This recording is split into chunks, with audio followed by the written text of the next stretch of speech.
Hi everyone, welcome to my channel. In today's video, I'm going to be doing an update on some of those Dollar Tree movies that I had purchased. So I think all of them I had never watched before, and there were lots that I'd never heard of.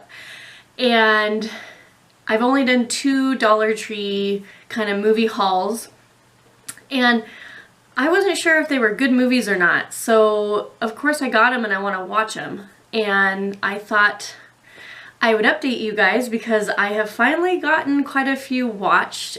So if you're interested to see what I thought about them, did I like them? Did I not? Am I keeping any? Stay tuned to see what my thoughts are.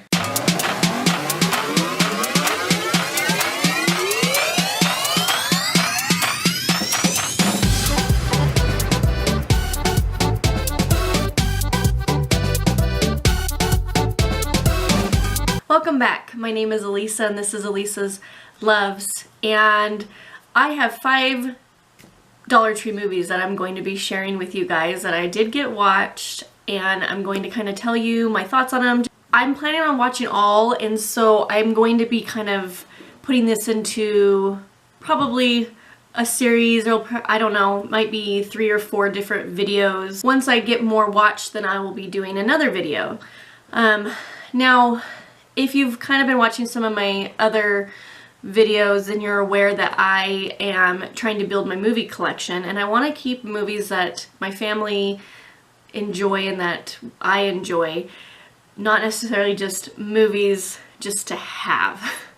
So I definitely want movies that we plan to watch. So going and getting Dollar Tree movies, I wasn't sure, and I didn't plan to automatically add them to my collection. I wanted to watch them, decide from there if they were going to be added. So, you know, here are my thoughts, and you can see which ones I plan to add to my collection.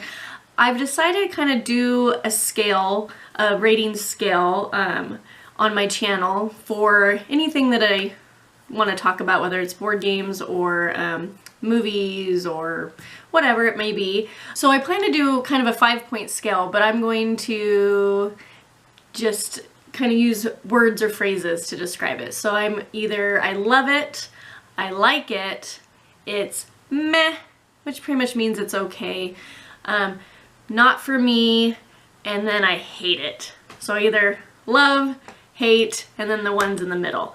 So I'm going to start that little scale with this Dollar Tree video. And just so you know, these are my opinions. If any of you out there end up really liking some of these and I didn't, then to each their own, go for it. Everybody has the right to their own opinion. Or if I really liked one and you didn't, then that is fine as well. So I'm just letting you guys know this is my opinion. Obviously, not every movie is for everybody. So I'm going to share in the order that I got these watched. So let's just get started. So the first one is The Way Back. I actually forgot to put this in either of my Dollar Tree movie haul videos, but I picked this up in my very first Dollar Tree movie haul. This has Steve Carell in it from, a lot of you may know him from The Office. Toni Collette, I'd seen her in other movies, and Allison Janney, I may be pronouncing that wrong. She's also been in a lot of other movies. I remember her from 10 Things I Hate About You, but it's pretty much about this boy here. He is with his mom and his mom's boyfriend, and who is Steve Carell, played by Steve Carell, and his mom's boyfriend also has a daughter, and they decide to go on a summer vacation trip. And he's kind of in that awkward teenager stage, so you can tell he's trying to figure himself out. He's a little on the nerdy side, and they travel to this kind of beach house for a vacation, and the movie is just showing how this boy interacts with other people he meets, what he decides to do to kind of get himself through the summer. Steve Carell plays the boyfriend of this boy's mom, and he actually plays a jerk. He's not a very nice guy in this movie, so it's a different role than what we're used to seeing him. But the acting was really good, and I enjoyed watching kind of how this boy evolves throughout the summer. There is obviously a problem that the boy and the mom face, and it kind of shows how they work through that. And this boy, who kind of starts in the beginning, he doesn't have a voice, so you kind of start to see where I don't want to spoil anything, but it just kind of shows his progression through the summer. Overall, I really liked this movie. This was a good one. There were a few parts I was like, was that necessary? Just some lines that I'm like, why? Why did you need to put those in there? But overall, I liked it. I liked seeing this character kind of evolve. And in the end, I liked how it kind of ends out. So it's a like for me. I didn't love it, but I liked it. I'm also going to kind of think about, when it comes to these movies, did I consider it to be a waste of time? Was it worth $1? Those are two other questions I plan to ask for every one of these Dollar Tree movies. So for this one, was it worth my time? Yes, I enjoyed it. For me, it was worth $1. This was one I would have rented for $1, and I really liked it. So now my last kind of question is, am I going to be adding it to my collection? And the answer is no. I do not plan to add it because I don't see me rewatching this. It was a good one to watch. Even my husband, I'm like, I don't know if he'd really care to watch it either. It was an okay movie, but I did enjoy it. I don't really care to have it in my collection though. So this one will not be added, but I did like it, and I would recommend this one. Okay, moving on to the second one I watched. I watched it with my husband, and I don't have it anymore. Which means I won't tell you my thoughts on it. I'm gonna insert a picture. It is Edmund, and it had William H. Macy, and I've already gotten rid of it. This, I said it was a thriller. Now that I don't have the movie in front of me, I just remember it was something like a suspenseful thriller. This, in our opinion, was not a thriller whatsoever. I don't even know how this would be considered a thriller. It was so boring. And on the cover, it has actresses that are well known, such as Julia Stiles. Those women are in that movie for only a few minutes. I don't even know why they're on the cover of that. It is pretty much just William H. Macy the whole entire time. Now, he does a good job of acting, of course, but I just don't even get what the point of this movie was. It kind of has an existential theme that's going on. Again, I don't want to spoil anything, but practically the plot was he at the very beginning of the movie, he tells his wife that he no longer loves her and is done with her. Like, he's done. And so that night he goes out and he decides to, you know, go to some places because he wants to meet some girls. Let's just put it that way. And then as that night, some things happen to him, and some unlucky things, and then all of a sudden it's like, he just had, again, I can't say much because I don't want to spoil anything, but something happens.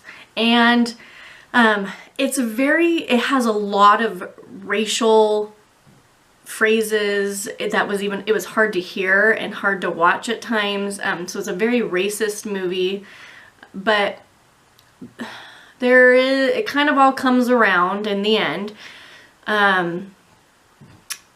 But yeah, like, it was, so this, if I'm gonna rate it, I absolutely hated this movie. I hated it. It was a complete waste of our time. When it was all over, we were like, really? That's it? We just watched all of that for that? I mean, to me, it was just kind of, what was the point? I I can kind of get what the point was, but it wasn't, in my opinion, just wasn't worth that point. Like, I think that could have been done better. So I can't say a whole lot without spoiling, but no, we did not like it at all. My husband and I both did not like it. And if that's a thriller, those are not the types of thrillers that we enjoy. I wanted like a scary, like jump type. No, it was just, there were so many boring parts of just dragged on time. And then you're like, why? Why did he do that? I just didn't like it.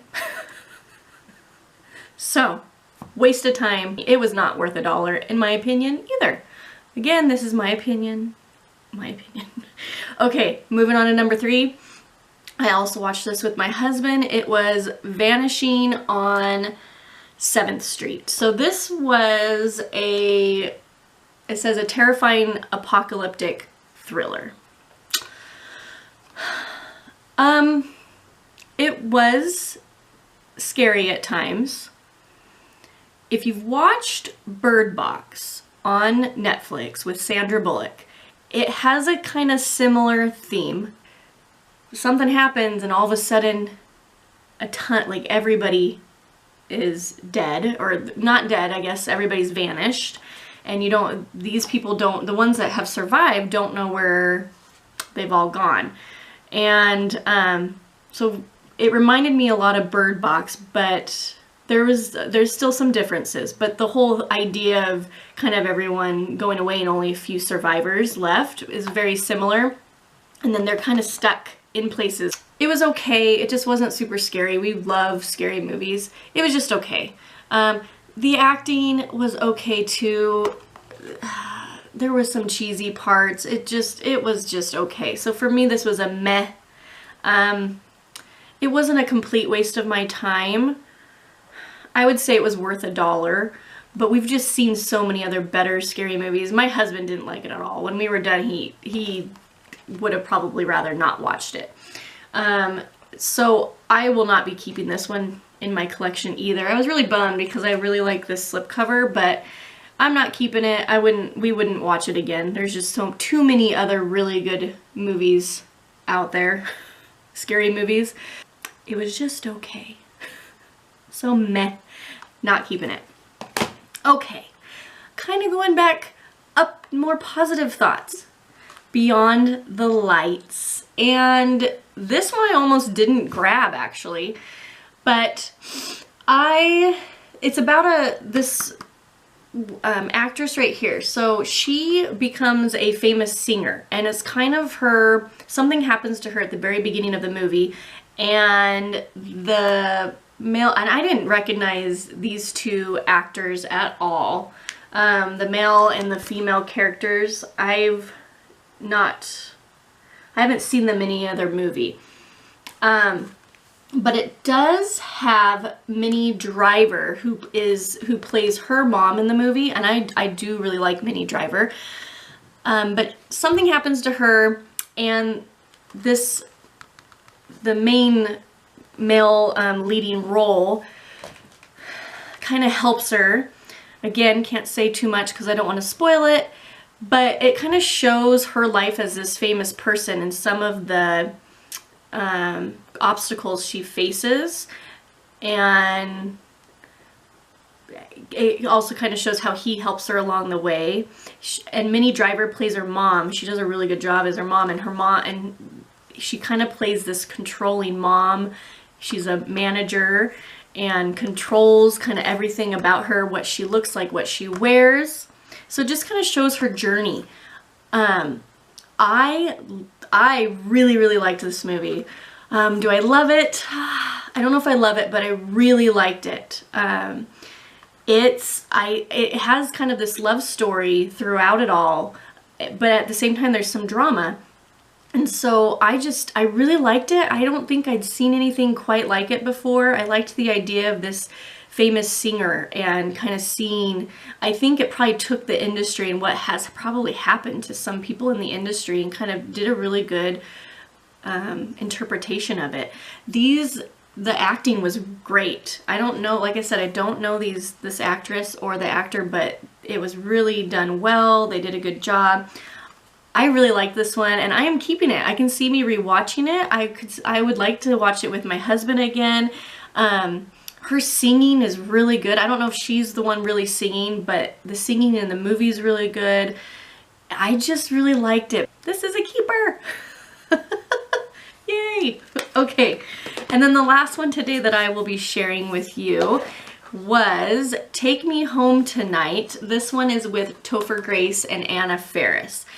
This is based in 1984, I believe.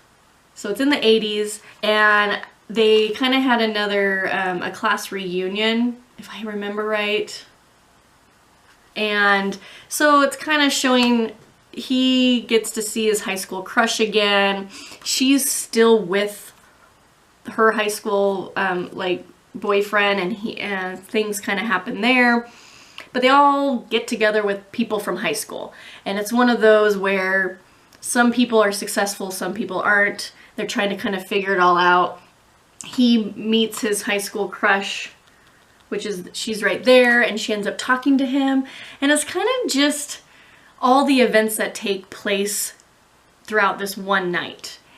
His friend does some crazy stuff, and it's kind of like they're back in high school doing some stupid things that they probably shouldn't do, but they're not in high school anymore. But it's got some funny parts. It's kind of a silly, but overall, to me, this isn't a concept that's probably, it's been done before. It was predictable. I didn't really like this one. So this was one that it's just not for me. There were, again, it was just some parts from like, it to me was a waste of my time. I don't think it was worth $1. The acting was good. It just, I think there's movies that are kind of similar to this concept that are just way better. I didn't really like it that much. I was kind of bored, and like I said, it's a predictable one. So this is just one that's not for me. I didn't hate it, but it's just not for me. And it's not stayed in my collection. So those are the first 5. My first 5 watched, and like I said, I already got rid of Edmund, but I will be keeping Beyond the Lights, and these 3, nope, won't be keeping. So let me know if you've seen any of these. You may agree with me, you may disagree with me. Again, it's all okay. Thank you so much for watching, and I will talk to you guys later. Bye.